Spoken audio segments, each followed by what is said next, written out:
Okay, time got away from me and I lost track of time. Give me just a second. I'm going to go grab my computer so I can see all the comments that are going to come in. I got to put in a few last minute touches on what I was going to show on the Great Bassoon, and well, uh, time rules of us all. Give me just a second. I'll be right back.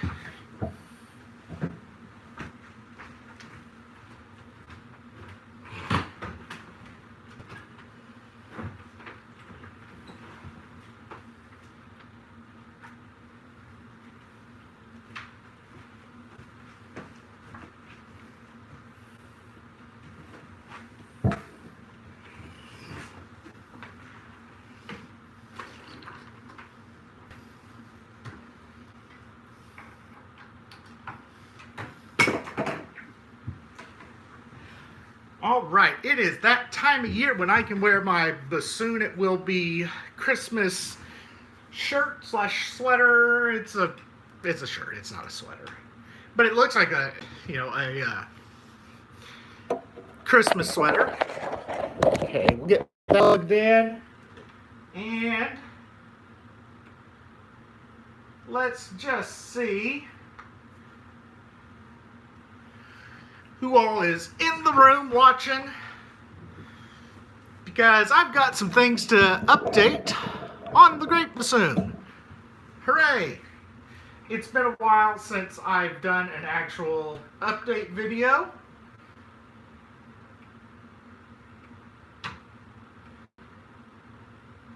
And I'm gonna, because I can't see the comments coming in on cell phone, I gotta open up the computer real quick.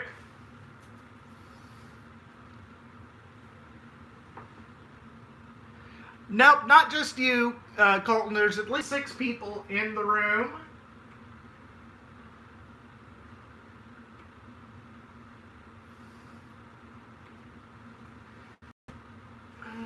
Okay.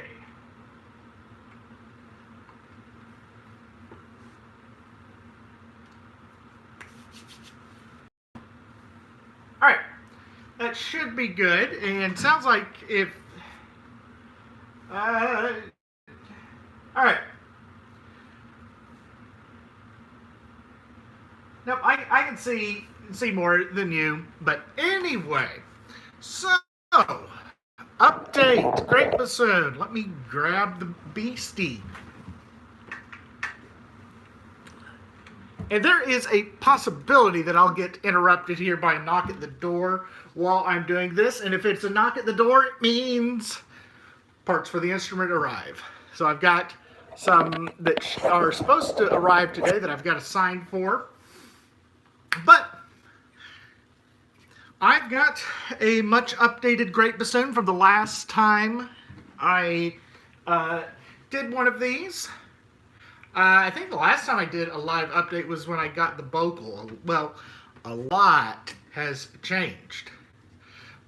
So I think the first thing to update is, if you take a look, you may never have seen this brown band before. It's because it hasn't been there before. So complete remodel, redesign of the bass joint.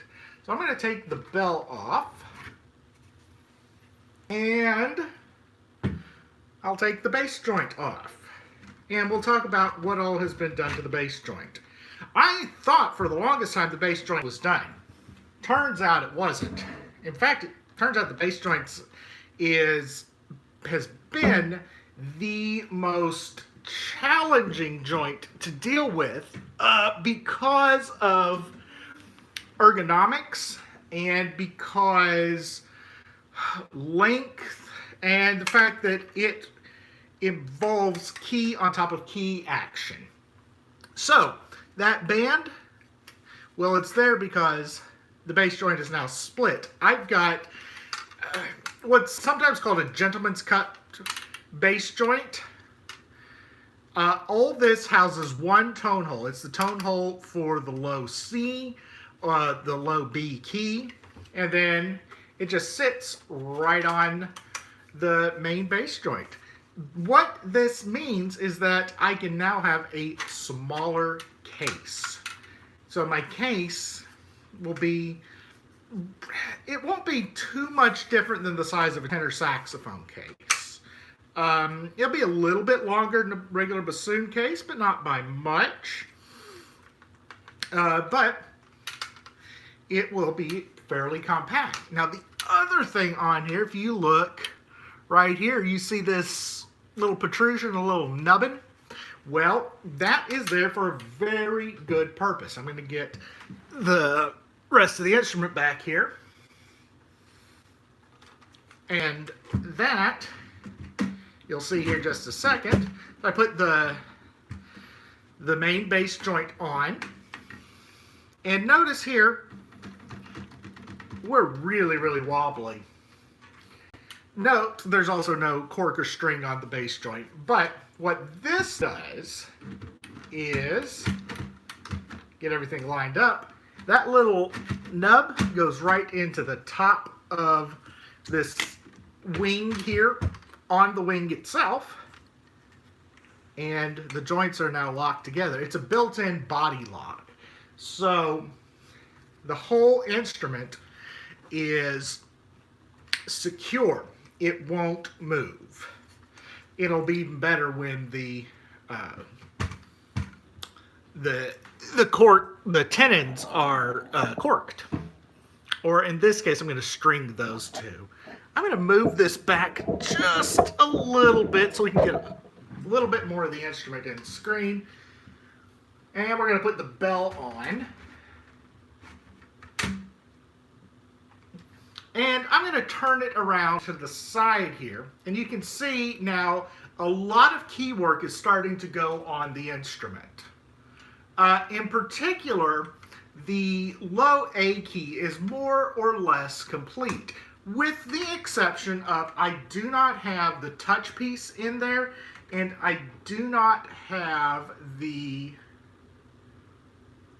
it looks like I had something fall out. Okay. I do not have the pad cup on, but the rest of the low A works. Now the low A is super complex on this design.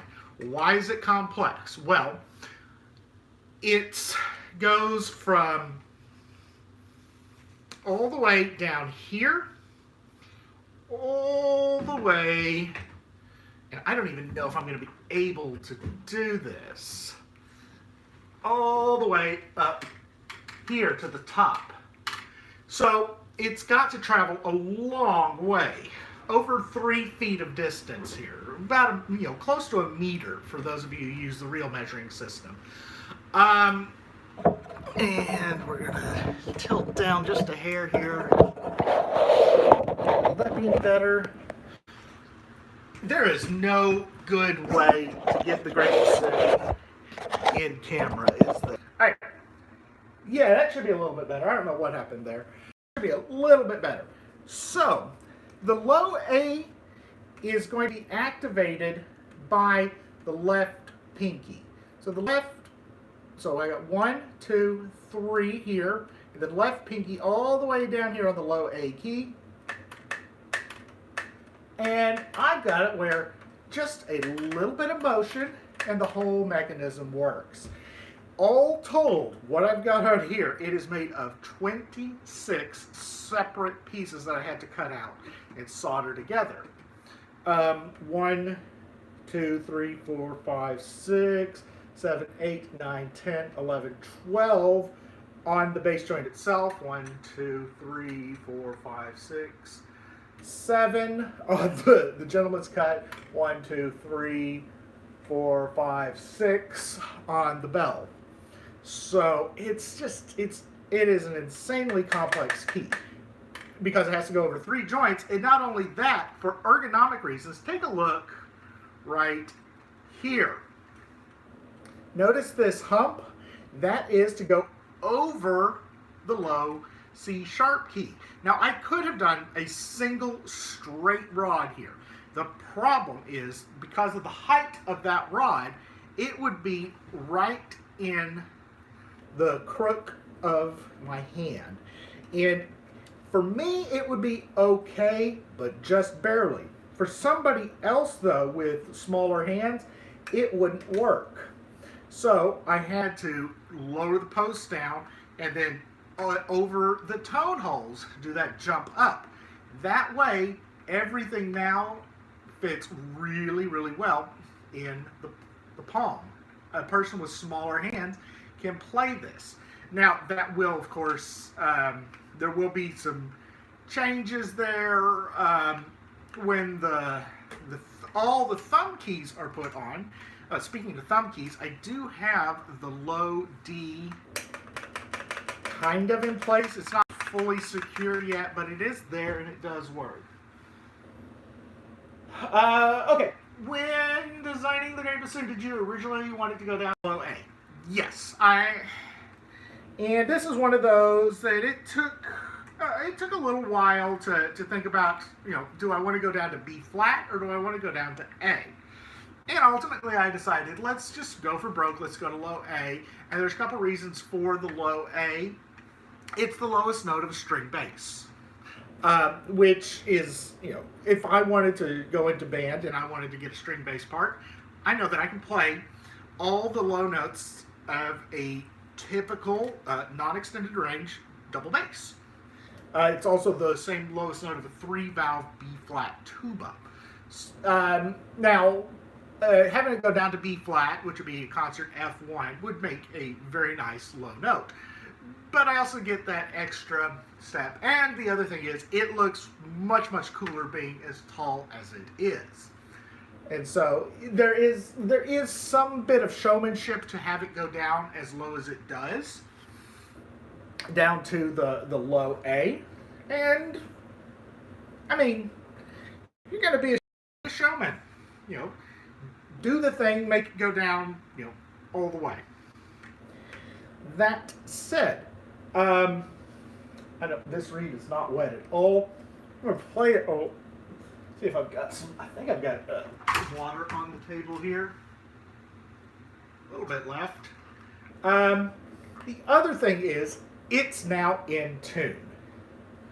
The note that kept being a problem child was low D. Low D, if you're a bassoon player, you know that low D is notoriously sharp. And there's not a lot you can do about it. You can lip it down, you can make your reeds play that low D a little more in tune, but by and large, it's not a great note to deal with. I'm going to sit here and turn my tuner on. And it took 4 or 5 iterations on the bass joint to get the low D to hear.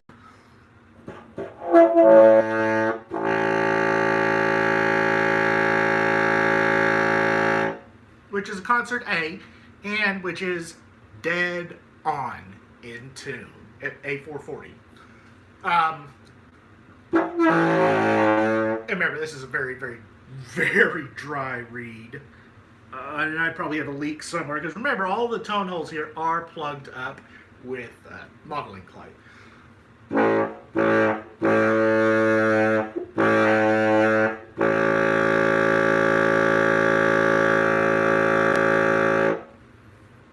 And it's, like I said, dead on in tune. It might help if I actually close up the low C sharp. If you saw the video that I posted last week, where I played the Greatbassoon, the lowest part of the chorale from Symphony 3, it actually was on the old bass joint that wasn't quite as in tune as this bass joint.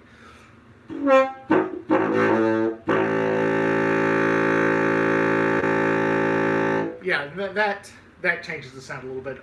I had to plug up one more tone hole here for the low C sharp, but I want to actually do a live experiment. So the low A key is independent of the low B flat. A lot of bassoon players will use the low B flat on notes like E, E flat, and D to kind of muffle the sound. But I've got the low A here. And I'm just curious if closing the low A instead of the low B flat will make any difference.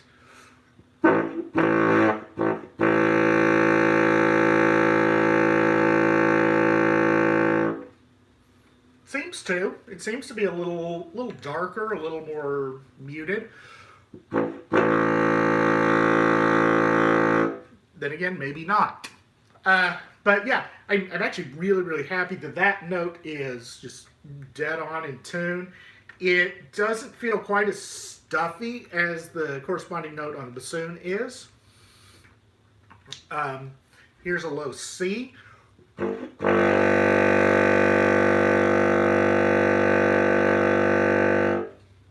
And again, just dead on in tune. In tune makes me happy because it has taken 3 years to get to this point where I can say this instrument is in tune. Let's check out now low B. Now low B is a little on the sharp side.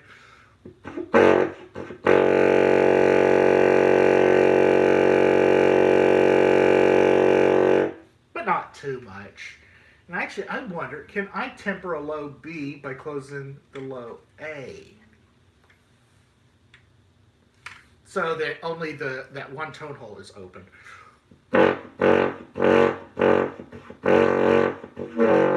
It does not want to work, does it? Nope. There's also lots of leaks here because none of this is strung.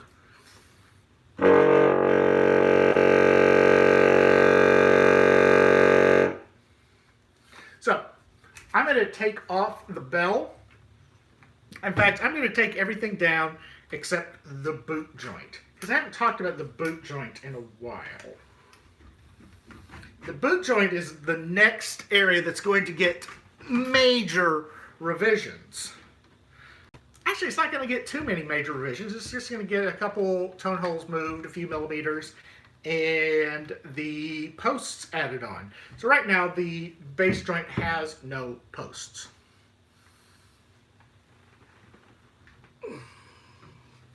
So let's take a look here at the bass joint. Right now it is, of course, covered up completely in modeling clay on all the tone holes.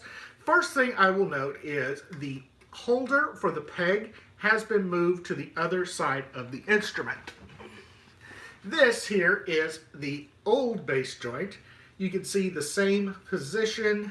This had the peg holder over here. Now the peg holder is over here. Why? It allows for the instrument to be played over on the right side, just like you would on regular bassoon. And notice it is angled. So this or up and down, I can put this, and now the peg is straight, and this will rest on the ground. Works out very well. And I've just got a very short peg here. If I need to go to a longer peg for standing, I've got this. So this is long peg, this is short. The reason I don't want a long peg here is, watch this. I use the long peg here. This is where my hand goes, and oh, yeah, gotta have the short peg when I'm seated. But that's kind of like bass clarinets. If a bass clarinet wants to stand, they'll use a standing peg. But for the most part, a low C bass clarinet's not going to have a peg too much longer than that one. Another reason that it was moved is there is going to eventually be keywork that wraps around this side, and before it would have started to interfere with the peg. There's going to be a few mechanisms that connect the back and the front. Something else, take a look here. 2 tone holes, 1, 2. Originally, I was just going to have the first finger open, and then it started becoming very obvious that having the second finger open was going to make a huge difference. To get a tone hole and to get the keywork in there was actually going to be extremely difficult because it's going to have to lie under all of the other keys. So it's now been angled. If you take a look, you can see these are angled. In fact, let me see if I can stick something in there so you can see. Will that work? Yeah, that's perfect. So this is a drill bit I've got here on my table. You see that that tone hole there is angled like that. This tone hole here is angled like that. And that way, I can put them right here, 1, 2. It's a very, very comfortable stretch. It's actually a little bit shorter stretch than on a regular bassoon. Speaking of angled tone holes, every tone hole on the boot joint is now angled. Sometimes very, very slightly. For instance, the low F tone hole right here, the pancake key, the low E, not much, but you can see just a little bit of angling there. Now, what does the angling do? Well, I'm probably going to want to do a whole video on the angles, but the gist of it is it makes the bore longer. By making the bore longer, the wall of the instrument longer, it flattens the note. It also changes the resistance. It changes somewhat of the timbre of it. It darkens up the sound. And it's my contention now, after doing a lot of study on this, that is your biggest primary difference between a bassoon and an oboe, is that the bassoon, by definition, has the angled tone holes through a long body wall, whereas the oboe doesn't. And one of the things, if I were to go back and do the Great Bassoon over, I would make the walls of this instrument considerably thicker, so that the tone hole chimneys are a lot longer. Notice I've got this ring up here. I would probably make the whole body this thickness all the way through. It would be a much heavier instrument though, and there are, some advantages to having it much lighter, having it be a little slimmer. Oh, you know what? Let's go to the other end of the instrument. I am going to put the whole thing together again, because there is one other change that I don't think I've talked about yet. So, all these little changes usually take a few weeks. A design session, then if I want to make one change on the bell, that's like 4 days worth of printing right there. So we decided to make some changes to the bell. And the big change is that it now has a different taper. From about here, just above the low B flat tone hole, the whole taper here goes pretty much cylindrical. It, instead of the constant conical taper that we had before, everything goes cylindrical. What does that do? It changes the brightness of the instrument. By making that one change, the whole instrument is now darker. Let's see, do I have an old bell around here? Yes, it's right behind me.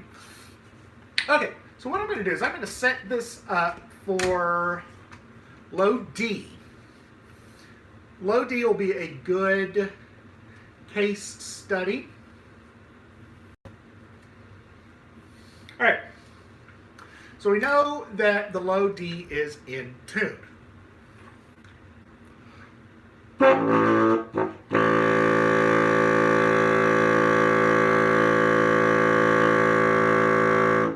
So that is with the new bell.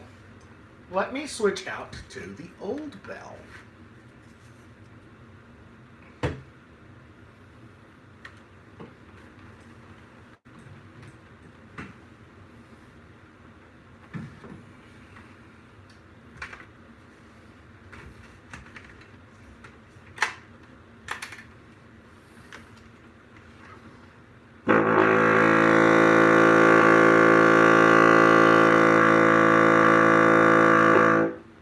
And you may notice that it is brighter, it's louder.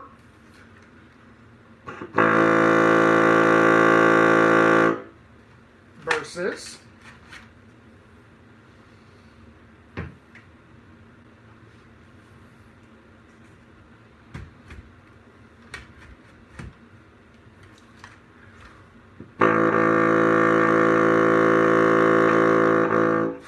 that. And to me, I like this darker, more rounded timbre a lot better. I can't push it as far, but I don't. This instrument, to me, is not designed for pure power. I want it to be a little more restrained. And the other thing is, this bell, because we didn't change the exterior, we only changed the interior, it is heavier. So it's a little more top heavy. That will hopefully we'll get some relief on that when the balance hanger is put on. The balance hanger will connect to a neck strap. Okay, so lots and lots of changes. Yeah, I am in the process of making the key work now for the bass joint. Bell and the bell, of course. I've got to make the low B flat key for the bell. Maybe I'll do that this afternoon. So the bell key work will be done, and the gentleman's cut here. That key work is all more or less done. There's a few connector rods that I've got to do, but I can't do that until the keys for the bass joint are done. Okay, with all my rambling, I'm going to leave it open for questions now, because I've said a lot, I've done a lot in the last couple months on here. So, anybody in the room have any questions on it? Looks like we still have about 6 people watching. And there's also like the 30-second delay, so.